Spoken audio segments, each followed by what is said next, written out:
Hello guys, this is Mohsin as I'm interacting with you from my YouTube channel Business Innovation.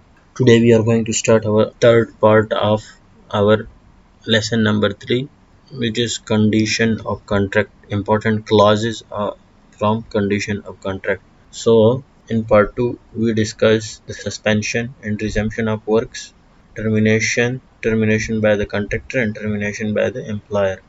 After this, now in the part 3 we will start with the claims. So first of all, 2.5 is employer claims. If the employer considered himself to be entitled to the payment under any clause of this condition or to any extent of the defect notice period, the employer or the engineer shall give notice and particular to the contractor. However, notice is not required for the payment under subclass 4.19 is electricity, water and gas. Under subclass 4.2, employer equipment and free issue material are for the other services required by the contractor. So as it's written here in the employee claim, if the employee consider himself to be entitled for the any payment which is due to the extension of defect notice period, he should have to give notice. The employer or the engineer should give notice to the contractor with supporting particulars, but he cannot claim the electricity, water and gas and same as free issue material which they issued for the construction of any part of work. The notice shall be given soon as practicable after the employee become aware of the event giving rise to the claim. A notice related to any extension of defect notice period shall be given before the expiry of such period. So the notice should be given as soon as practicable and it should be given before the expiry of the defect notice period. The particular shall specify the clauses and other bases of the claim. So here it's written that the particular which the engineer or the employee will send to the contractor should have all the clauses and the basis of the claim, and also shall include the amount and the extension to which the employee consider himself to be entitled in connection with the contract. So all the supporting clauses should be there in the particular, including the amount for which the employee considered himself to be entitled. The engineer shall proceed in accordance with 3.5. After raising the claim from the employer, the responsibility of the engineer is to proceed according to 3.5, which is determination, to agree. Either the engineer will agree with the claim which the employer raised, or he will determine the amount with which the employee is entitled to be paid by the contractor. So either he will agree with the amount which the employee came, or he will determine the amount for which the employee is entitled, or the extension of defect notice period in accordance with the subclass 11.3 extension of defect notice period, or he can extend the notice period as per subclass 11.3. The amount may be included as a deduction in the contract price and the payment certificate.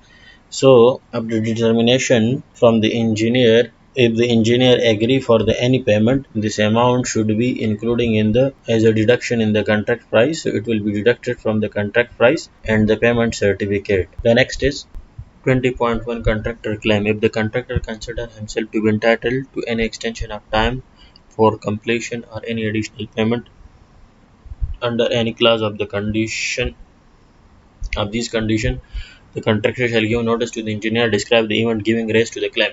The notice shall be given as soon as practicable, not later than 28 days after the contractor became aware of the event. So, as per the clause 20.1, if the contractor considered himself to be entitled for the extension of time or for any additional payment, the under the condition or under the any clause of the condition of contract, the contractor shall give notice to the engineer describing the event within 28 days after the contractor became aware of the event. If the contractor failed to give notice for the claim within 28 days, the time for completion shall not be extended. The contractor shall not be entitled for the additional payment, and the employee shall be discharged for all the liabilities in connection with this claim. If the contractor failed to give notice within 28 days of the event, he will not be entitled for the extension of time and for the additional payment, and the employee will be discharged from any liability in connection with this event. The contractor shall also submit any other notice which are required by the contractor and supporting particular for the claim, all is relevant to such event.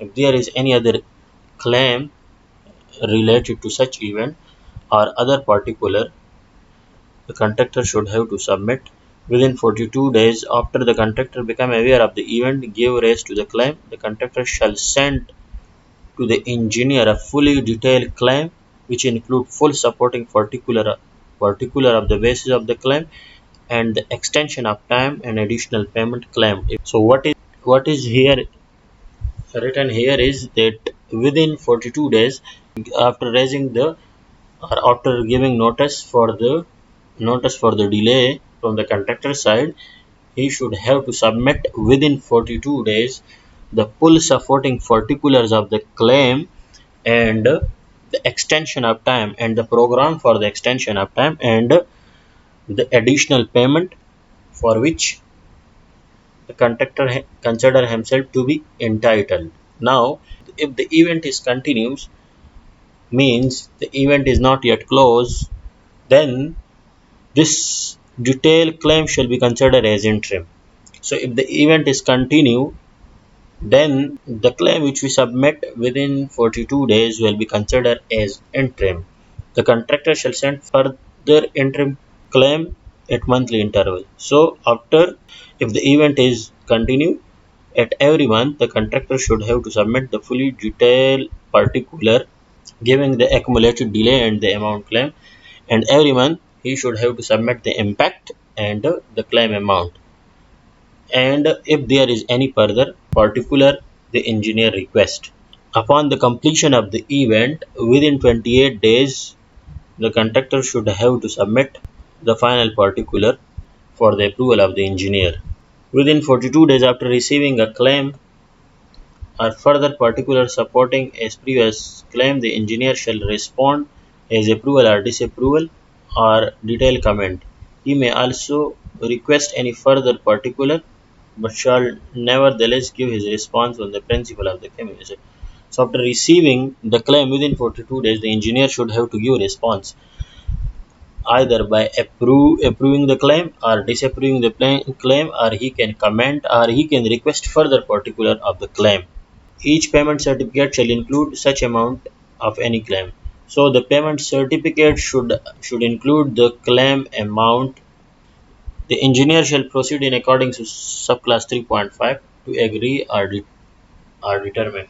So after receiving the claim final particular for the claim, the engineer should proceed with the determination under subclass 3.5 for the extension of time under subclass 8.4 and for the additional payment to which the contractor is entitled under the contract. So upon receiving the final particular, the engineer should proceed with the determination either to determine or agree the extension of time or the additional payment. Once the contractor raised the claim or if the employer raised any claim, the engineer should have to proceed with the determination. So for the determination, we have class 3.5 determination by the engineer. The engineer shall proceed to agree or determine any matter. The engineer shall consult each party to reach an agreement. So once the engineer receive any request from the contractor or from the employer, he should have to proceed with the determination. The engineer should have to consult both the parties. If the agreement is not achieved, the engineer shall make a fair determination in accordance with the contract. So after determination, the engineer should consult both the parties, and if both the parties agreed and the agreement is achieved, so then both the parties will proceed with the agreement, or if the agreement is not achieved, the engineer shall make a fair determination in accordance with this contract, taking due regards of the relevant circumstances. The engineer shall give notice to both the parties of each agreement or determination with supporting particular.